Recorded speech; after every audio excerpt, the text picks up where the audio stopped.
أقصى مراية تتكلم، مراية تتكلم.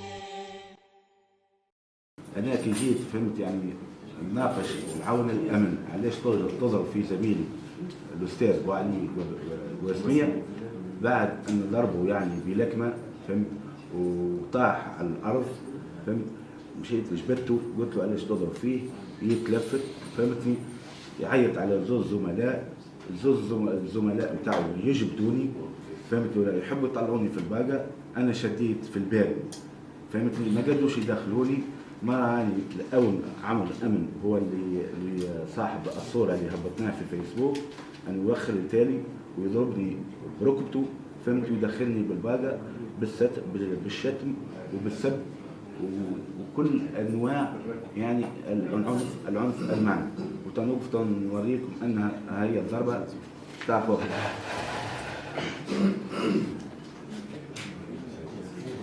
هاي الضربة بتسوي مثال توجع فيها.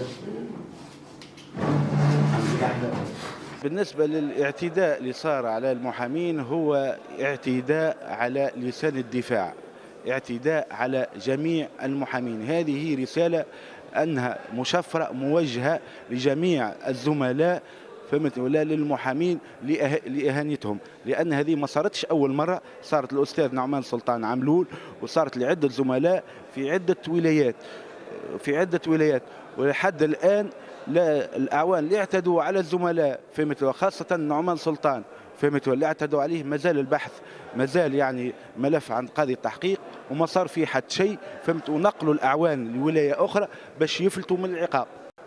هي التحركات في الحقيقة إن شاء الله باش تكون على ضوء تطور التحقيق في خصوص الملف معناها نتاع الاعتداء على الزملاء، خاصة وأنه اللي يقودنا في هذا الأمر هو شكنا معناها في حالة المعتدين. الشك هذا معناها تم معناها حسمه اليوم، وقع اعتداء معناها إحالة المعتدين على التحقيق، إلا أنه عدم التعرف على هوياتهم معناها أو عدم إعطاء هوياتهم لحاكم التحقيق، هذا باش يخلي ربما الأمور تعقد وستتطور التحركات بتطور الأحداث.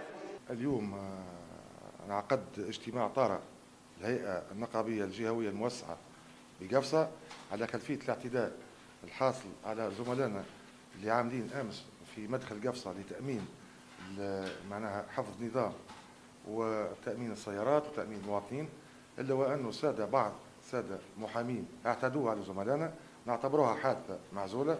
نتفاجئوا اليوم برد معناها غير صحيح، معناها ادعاءات ونقولوها ادعاءات باطلة. احنا باش نوضحوا الصورة، نوضحوا صورة للرأي العام اللي احنا نطبقوا في القانون. وتعرفوا بلادنا اليوم ايش قاعدة تمر، نحبوا نأمنوا صيف وعطلة آمنة لكل المواطنين ونطبقوا في القانون وما ثم حتى حد فوق القانون. زملائنا لهم من معناها الكفاءة وحسن تطبيق القانون، ما يخليهمش باش ينزلقوا في متاهات اللي يدعوا عليها المحامين. الساده المحامين احنا كنقابه جهويه وكعوان امن معناها نقابه وطنيه نحترموا سلك المحاماه، نعتبروا هذه الحادثه حادثه معزوله، رانا ننبهوهم من انه باش يجرونا المتاهات وانزلاقات هم يعرفوها ونعرفوها احنا كذلك. اليوم الوضع العام في البلاد يحتاج للناس الكل باش نوقفوا.